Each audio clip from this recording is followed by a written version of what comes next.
Hey guys, so I want to make sure that you have a successful hair experience. Whether that's getting a hair transplant, just using a laser, doing nothing, skin micropigmentation, whatever it is, I want your hair experience to be positive and I want you to be happy with your hair and feel great about it.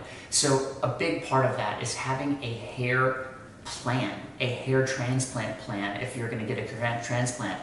And being in the hair loss world now for a few years and speaking with tons of different guys, it sort of made me realize that most people that go about getting a hair transplant, they don't have a plan. What they do is they realize one day, like I did, that shoot, I'm going bald. And then they get online and go, okay, well, I'll get a hair transplant. And they go to a hair transplant doctor and they talk to them and say, hey, I want a hair transplant. And that's what the doctor does. And they sit in the chair and they have surgery. And sometimes it works out great, you know, but more often than not, the end result is at some point in the future, they regret whatever that first decision is. Even one of the guys that I posted his video and his whole story, Stu, on this channel, he kind of went through the same thing. And his first hair transplant, he went and got a procedure done that he shouldn't have, and he regretted it. And ended up, fortunately, he had a good experience on his second one, and he had enough donor hair to have a good second experience. But we want that first experience to be really great. So it's really important that you develop a hair plan.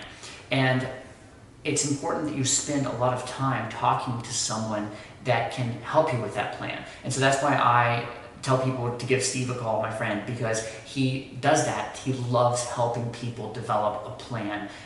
Whether it's telling them, okay, you need to wait 2 months, you need to get on laser, or you just be a great candidate for skin micropigmentation, and in the future, maybe 2 or 3 years from now, you might want to go to get a hair transplant, or, okay, you're totally ready for a hair transplant. This would be the procedure that would get you the most hair. For me, I just wanted my hair back. I mean, I was basically bald by the time I got a hair transplant. There was a few wisps of hair on top hanging on for dear life that I was shaving.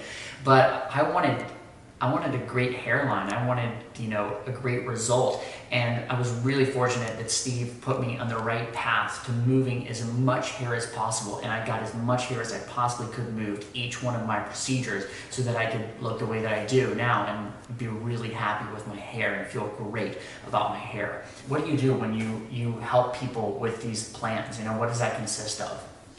Well, it's complicated to start, but I have an example that I want to show you. And you know, this is a patient who's very young. He's in his early 20s. I believe he's about 23 or 24. And he walked into the clinic and wanted to know how soon he could get a hair transplant. So if you look very closely at his photos, he has diffuse thinning throughout the whole scalp. He still has the little tuft in the very front, which makes him look from the front appearance that he still has his hair. But when he puts his head down, or when someone walks behind him or is taller than him, he's getting bald very quickly. So we calmed him down, we sat down, we spent a lot of time basically talking him out of a hair transplant. And a year later, he's been on preventative treatments. He's got a significant change in his hair.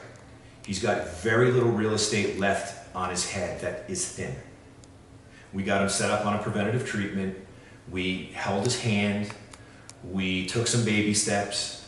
And now, you know, he actually may still elect to do a procedure. I'm kind of leaning toward micropigmentation myself for him. And I think that'll do it. But this is a great example of having a plan. And this is something that it's taken me a long time to learn and to help guide people. And I just really love it because I think that it's very rewarding. And you not only make friends and help people and have lifelong friends, but it's more than just doing a hair transplant. And that's why people need to have a plan.